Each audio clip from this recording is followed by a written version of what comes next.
Em breve, você vai assistir um novo filme original da Brasil Paralelo, O Fim da Beleza.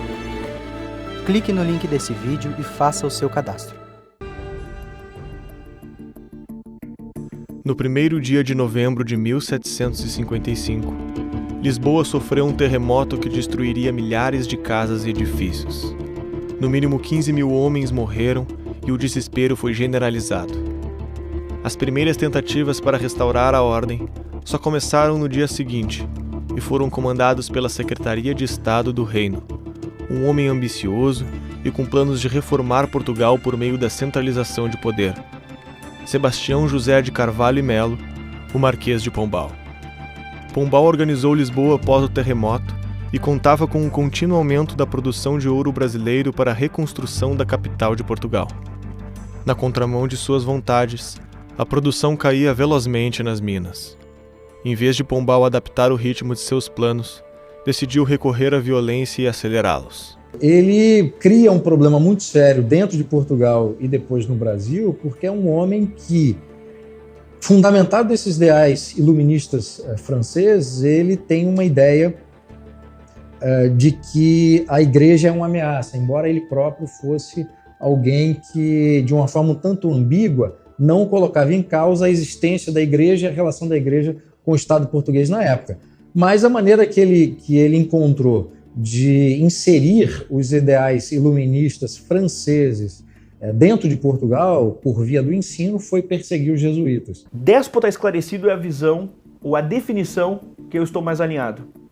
A antítese, como um antônimo, como uma oposição ao comportamento iluminista, é que Pombal vai ter salientado, e mais do que isso, ele vai personificar o poder da Inquisição, que é algo mais atrasado no sentido iluminista do que a Inquisição.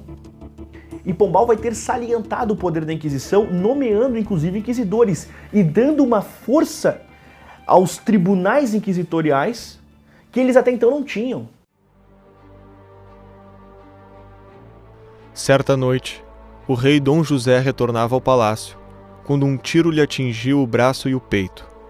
Os ferimentos o obrigaram a repousar por vários meses, e Marquês de Pombal aproveitou-se do susto para convencê-lo da existência de uma grande conspiração que precisava ser enfrentada.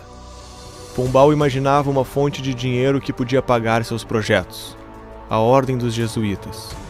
Montou em segredo um inquérito no qual os acusou de organizar um grande complô junto a alguns nobres para matar o rei. Em dezembro de 1758, começaram as prisões que levaram mais de 1000 pessoas aos cárceres em menos de 30 dias. Os conventos jesuítas em Portugal foram cercados por tropas e os presos foram interrogados e torturados. Pombal afirmava ao rei ter as provas que confirmavam todas as alegações. Padres jesuítas teriam convencido membros da nobreza a planejar o atentado. O julgamento levou à morte de 11 nobres, a prisão dos padres jesuítas, o confisco dos bens da ordem e a sua expulsão em todos os domínios de Portugal, inclusive do Brasil. E a questão daí envolve também poder, né? Porque eles já eram digamos assim, estavam tão poderosos quanto o próprio Vaticano. E não é que só existissem santos que escrevessem coisas lindas, que tudo estivesse perfeitamente de acordo com os ensinamentos da igreja.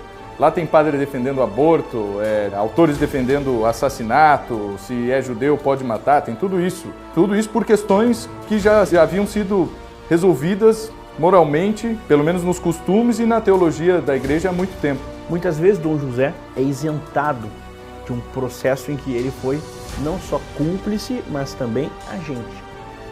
A decadência dos próprios jesuítas, que também era uma verdade. A decadência de outras ordens religiosas e o descaminho que o Brasil estava mais ou menos se encaminhando. Em 200 anos, os jesuítas haviam sido os responsáveis na política de tratamento dos índios e pela educação dos brasileiros. Quando foram expulsos, os colégios foram fechados e regiões inteiras entraram em estagnação.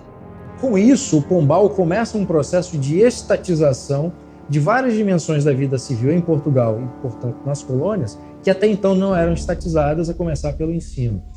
Isso é interessante porque isso vai ter resultados muito duradouros que eu acho que perduram até hoje em Portugal e no Brasil, que é um tipo de ensino formado para formar cidadãos para o Estado, né? E não... Essa ideia de formar cidadãos já é uma ideia já um tanto perigosa e, de certa forma, autoritária, mas quando você transforma o ensino num instrumento de formação de cidadão para o Estado, isso fica ainda mais complicado se o Estado tem um projeto de poder, ou quem domina o Estado num determinado período histórico tem um projeto de poder para forjar mentalidades. Então o Pombal faz isso, né, com várias dimensões da sociedade civil, estatiza essas dimensões da sociedade civil, e isso vai ter reflexos também no Brasil.